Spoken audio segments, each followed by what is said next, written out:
her kan man så se den mobile version af den intelligente buffet.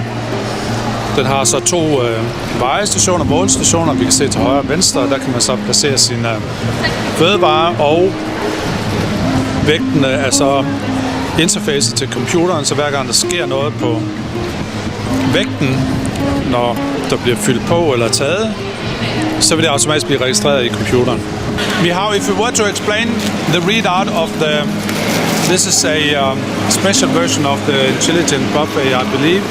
And it's actually made. It's made so that we can play a game with people and simply show them that they have no idea how much they have on their plate. So what we do is we offer people vegetables, and we tell them that all they have to do is just tell us how much they have on their plate.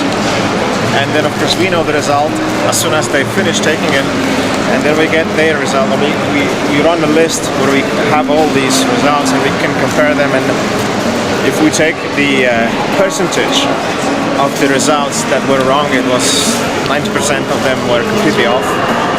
And we had one lady that was wrong only by 3 grams, but she was cheating a little bit because she told us that she's actually weighing candy for her grandchildren.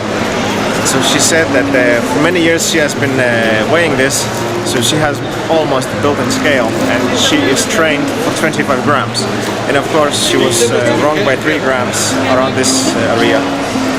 Could you just briefly explain the hardware that we see here? We have like the food on top of a scale, and the scale. Yes. In the mobile version, we have of course scales which are connected to the software, and we are monitoring them in real time. And in the full version of the buffet, of course, the triggering mechanism is via the RFID chips, which are distributed to all the test subjects. Here, we just we have to make the trigger manually. So we just have a special interface. We can just with one click register the whole thing and get the result, and afterwards fill in the user's guess, and of course put it on our list of all the participants.